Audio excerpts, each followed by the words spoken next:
अष्टवक्र गीता दूसरा प्रकरण सूत्र नंबर 13। अहो अहम नमो महयम दक्षो नास्ति मत्समः असंस्पृश्य शरीरेण येन विश्वम चिरम धृतम। अनुवाद इस प्रकार है, मैं आश्चर्यमय हूँ, मुझको नमस्कार है। मेरे समान किसकी दक्षता है? इस संसार में मेरे समान निपुण कोई नहीं, क्योंकि शरीर को स्पर्श किए बिना ही इस विश्व को सदा सदा धारण किए रहा हूं।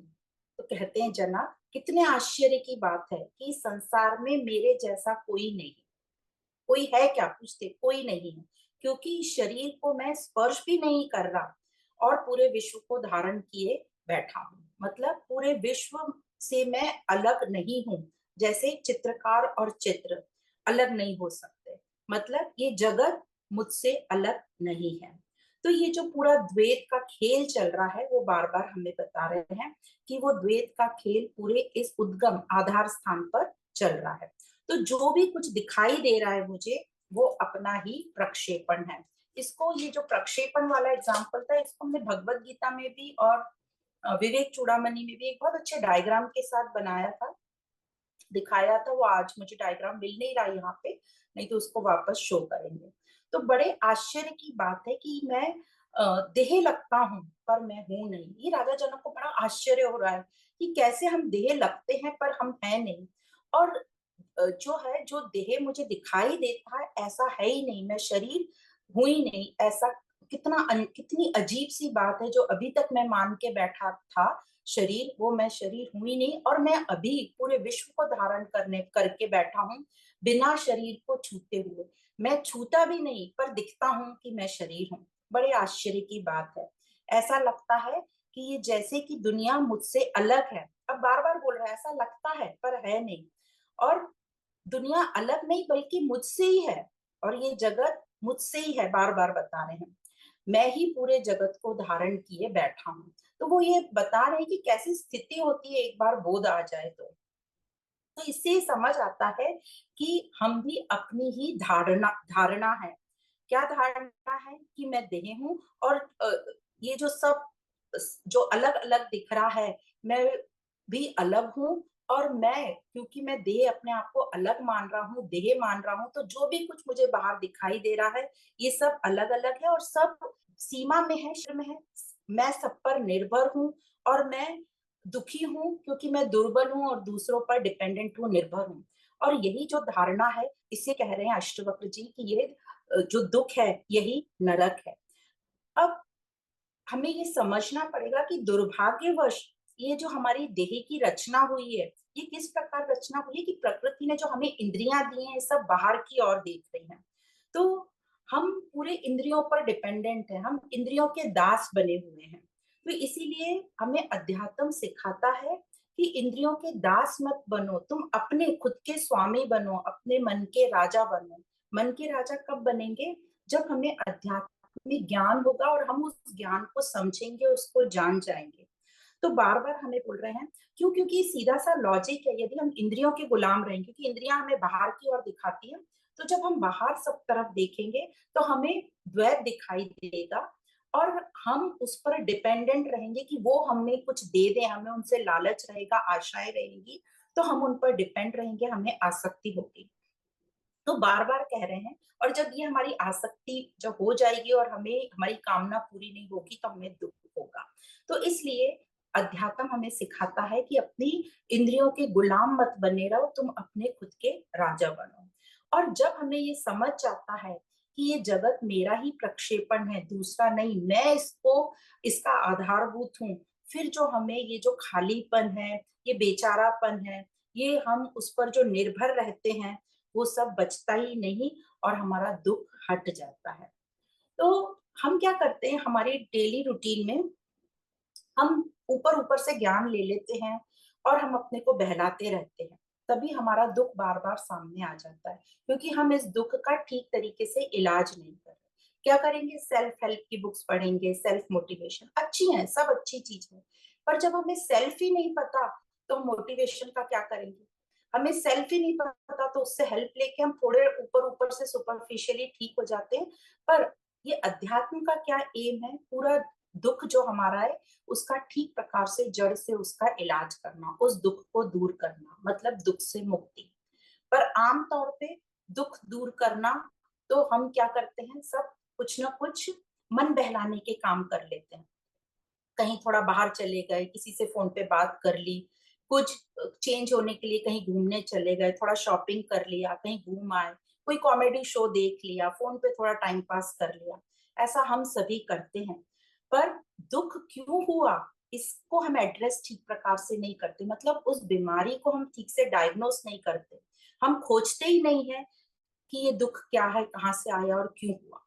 कोई जिज्ञासा ही नहीं है हमारे। जैसे एक बहुत बहुत डेली में तो आप सभी देखते होंगे कि जो हमें दुख होते हैं हम उसे इस प्रकार से जो अभी बताए उस प्रकार से उस पर थोड़ा सा कुछ डाल देते हैं तो वो दुख हमारा नीचे दब जाता है। एक जो बहुत ही हम अपनी जिंदगी का जो एक गूढ़ रहस्य है कि सबके शरीर की मृत्यु होती है। पर हम, और वह जो मृत्यु होती है, खास करके जब अपने वाले की मृत्यु होती है, तो जब हम वो मृत्यु का शरीर देखते हैं उस व्यक्ति का कि वो कैसे देह पड़ी हुई है मृत, वो जो समय होता है वो सबसे इम्पोर्टेंट समय होता है। उस समय में पूरी संभावना होती है कि हमें वैराग्य आ जाए। पर हम क्या करते हैं उस समय में, हम क्रियाकर्म में लग जाते हैं और सब क्रियाएं करते रहते हैं। दूसरा जो एक बहुत अच्छे से बात समझ में आती है कि राम नाम सत्य है, हम सब सुनते हैं। पर इस सेंटेंस को, राम नाम सत्य को हमने किसके साथ टैग कर लिया? मरने के साथ। कि मरेंगे तभी बोलते हैं राम नाम सत्य है। हालांकि ये सेंटेंस सिर्फ अकेला, आप सोचो, राम नाम सत्य है, इसको तो हम अपने जीवन में कभी भी बोल सकते हैं। और हालांकि पूरे जीवन में हम बोलते रहे तो जो हमारा एंड में हम राम नाम सत्य बोलते हैं उसका मीनिंग हमको ठीक प्रकार से समझेगा। आप कभी भी घर में या तो कभी शुभ काम हो रहा है या ऐसे भी आप बोल दो कि राम नाम सत्य है, तो जो हमारे बड़े लोग हैं दूसरे बोलेंगे अरे बाबा ये सेंटेंस अभी मत बोलो, है ना। तो उन्होंने इस सेंटेंस को सिर्फ मरने से ही टैग कर लिया है। अब ये जो राम नाम सत्य है, यदि हम इसको अपने मरने के अलावा अपने पूरे जीवन में इसको लागू कर लें, राम नाम सत्य है। और ये किस राम की बात हो रही है? ये उस चौथे राम की बात हो रही है जो सबसे न्यारा है, जो राम निरंजन है। पर दुर्भाग्यवश हम फिर से उस राम को या तो दशरथ कौशल्या के बेटे से या उसके गुणगान से या सीता के पति इस प्रकार या रावण को मारने वाला यहाँ तक ही सोच पाते हैं। हम उसको राम निरंजन करके ये वो चौथा राम जो बोल रहे हैं जो इन सबसे न्यारा है, उसके बाद वहां तक तो हमारी सोच ही नहीं जाती। तो यदि हम इस राम नाम सत्य, राम नाम सत्य मतलब वो जो मृत्यु शरीर पड़ा है हमको ये बताने की कोशिश कर रहा है कि भाई तू कुछ नहीं, खाली हाथ आया था खाली हाथ जाएगा। और ये जो जीवन है तेरा, जो ये मरने के पहले तूने पूरा जीवन व्यतीत किया है, इस जीवन में का जो लक्ष्य मेन उसको पूरा कर ले। मतलब इस जीवन का उद्देश्य है अपने आप को जान ले, स्वयं को पहचान ले। पर हमने वो सब छोड़ के दूसरी चीजों में हम लगे रहे, हम अपनी इंद्रियों का यूज करते रहे और बाहर लगे रहे। तो इस प्रकार हर एक जो राम सतुला, तो हमें राम कौन है और मेरे अंदर मुझे उस राम को ढूंढना है। तो इस प्रकार हमारे में कोई जिज्ञासा ही नहीं है कि ये दुख दुख कहाँ से आ रहा है, क्यों होता है और क्यों बार बार आ जाता है। हम छोटे मोटे कार्यक्रम करके उस दुख को नीचे दबा देते हैं। तो दुख क्या है, ये क्यों हमें भ्रमित कर रहा है, ये सब हमारे अंदर जिज्ञासा आनी चाहिए। तो अब क्या है दुख? तो दुख एक हमें भ्रमित कर रहा है। दुख हमारी जो अपनी मान्यताएं हैं, जो हमारी परंपराएं हैं, जो हमारे रीत रिवाज हैं, हम उसको इतना पकड़ कर बैठे हैं। जो हमें जो स्टोरीज बता दी हम उसी को पकड़ कर बैठे हैं कि बाहर भगवान है और मुझे उसको प्राप्त करने के लिए बाहर जाना है, या उससे मांगने पर मेरा काम हो जाएगा, या ऐसे काम करने से मुझे पुण्य मिल जाएंगे और दुख दूर हो जाएगा।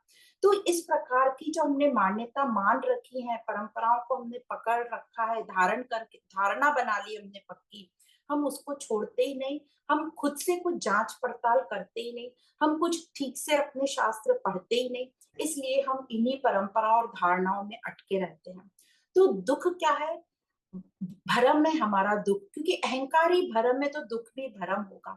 और हम क्योंकि भ्रमित है इसलिए हम दुखी होते हैं।